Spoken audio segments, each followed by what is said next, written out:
What can we do to support those who experience traumatic events when responding to an incident? Right, do you want Hello, everyone. What can we do to help a officer, anyone in the fire department, firefighter, when they've gone through a traumatic event? I'm going to go a little around, well, not around this question, but I think it starts the day that we are born. It starts with perception, and it starts also with mentality. Um, I go to the gym a lot, and it is at this moment a female, and she's pregnant, and she's having a little boy. And so her husband comes to the gym, and some of the ladies in there, we decided to get together and give her a gift. So without me thinking, I got a paint gift. And so the husband kind of looked at it, and he was like, "It's pink." I said, "Yeah." And so right there at an early age, and we're in uh, first responders, and firefighting is traditionally a male dominated society. So the first things that we tell little boys is that don't cry. So when you grow up with that, and now you have to being a leader of men, and something happens, we want to say toughen up. You can't show emotion, you can't do this.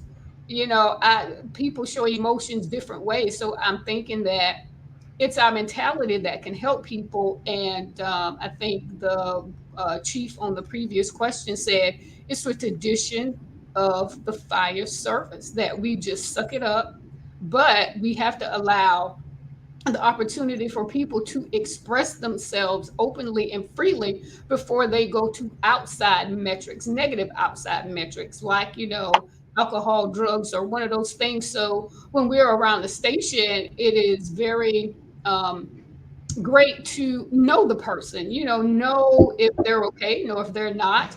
I can tell I've worked around my coworkers, and I know them more than I know a lot of people in my family because I'm here with them.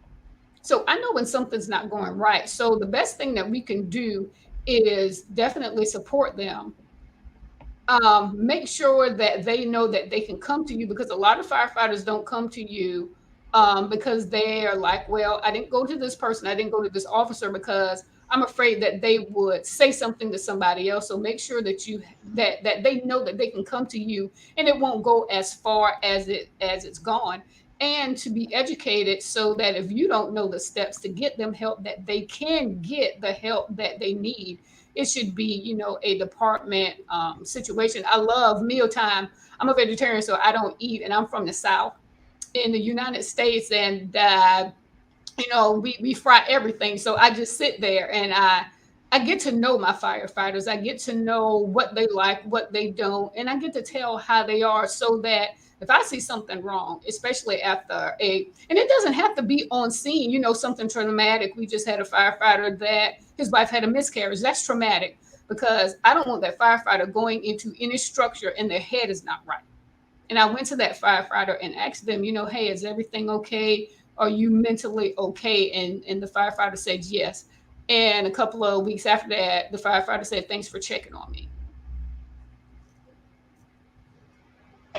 I think I'm not sure that I can do better than that, but I would say that I agree with everything that you just said.